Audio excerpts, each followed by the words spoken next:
दारू सोडणं हे तुम्हाला जर अवघड वाटत असेल तर तुम्ही ड्रिंक फ्री डेज असं टार्गेट स्वतःसाठी ठरवू शकता. एक टार्गेट असं सेट करायचं जे तुम्ही अचीव्ह करू शकाल. जसं की तुम्ही 7 दिवसाचं टार्गेट ठेवलं ते अचीव्ह करायचं आणि पुढे जाऊन तुमचं टार्गेट वाढवत न्यायचं. अशा पद्धतीने स्वतः ठाम राहून स्वतःचेच टार्गेट्स अचीव्ह करत जाऊन तुम्ही हळूहळू दारू सोडू शकता. हे लक्षात घ्या, ज्या वेळेला आपण लिव्हर डॅमेजच्या शेवटच्या स्टेजेसमध्ये आहोत त्यावेळेला आपल्याला लवकरात लवकर म्हणजे त्वरित परमनंटली दारू सोडावी लागणार आहे. म्हणजे हा उपाय तुम्हाला शेवटच्या स्टेजमध्ये करून चालणार नाही. हेल्दी इटिंग हॅबिट्स लावा म्हणजे तुमच्या पेशी लवकर रिजनरेट होतील. हेल्दी इटिंग हॅबिट्स म्हणजे काय? तुमची प्लेट ही कलरफुल असली पाहिजे. म्हणजे त्याच्यामध्ये सर्व गुणसंपन्न आहार, व्हायटामिन्स, न्यूट्रियन्स, फायबर्स या सगळ्या गोष्टी असणं, कॅल्शियम असणं, लोह असणं हे देखील तितकंच गरजेचं आहे.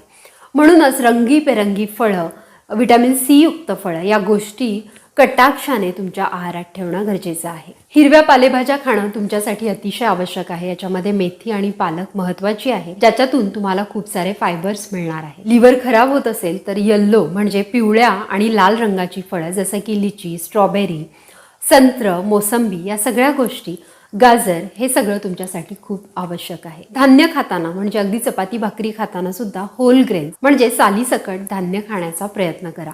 जसं की बाजरी, ज्वारी, गहू.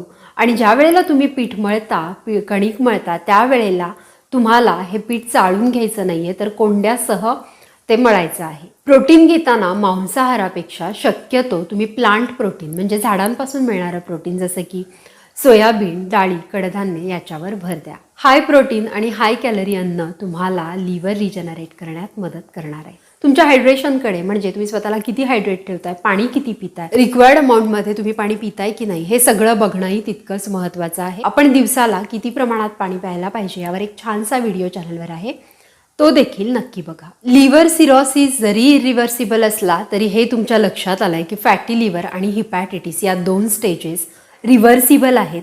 याच्यामधून तुम्ही सुखरूपपणे पूर्णपणे बाहेर पडू शकता जर तुम्ही हेल्दी डाएट आणि हेल्दी लाईफस्टाईलचा स्वीकार केला तर. लिव्हर डिटॉक्स करण्यासाठी किंवा लिव्हर हे पुन्हा रिव्हर्स करण्यासाठी वेट लॉससुद्धा तितकंच महत्त्वाचं आहे.